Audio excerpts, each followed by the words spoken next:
Umarangkada na ang implementasyon ng Electricity Lifeline Rate Program ng gobyerno. Ayon kay Department of Energy Electric Power Industry Management Bureau Director Duningning Baltazar, halos 200 mga Pilipino na ang nakapagparehistro sa naturang programa. Sinabi rin ito na kwalipikado rin sa programa mga miyembro ng Pantawid Pamilya Filipino Program of 4Ps. Sa ilalim ng programa, magkakaroon ng diskwento sa kuryente ang bawat kabahayan na hindi hihigit sa 100 kilowatt-hours ang kinukonsumo na kuryente kada buwan. Ilinaw naman ng DOE kung bakit sa mga Pilipinong mahihirap lamang ang programa dahil marami ang walang sariling puntador at kuryente at maraming nakatira sa iisang bahay. O kung siya ay nakarehistro na sa Lifeline program, maaari siyang maka-avail ng discount kung ang kanyang konsumo sa isang buwan ay hindi lalagpas sa 100 kilowatt-hour.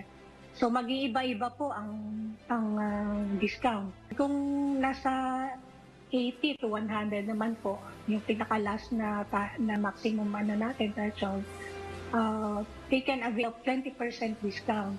Pero i-remind ko lang din po na ito po ay sa Meralco franchise area.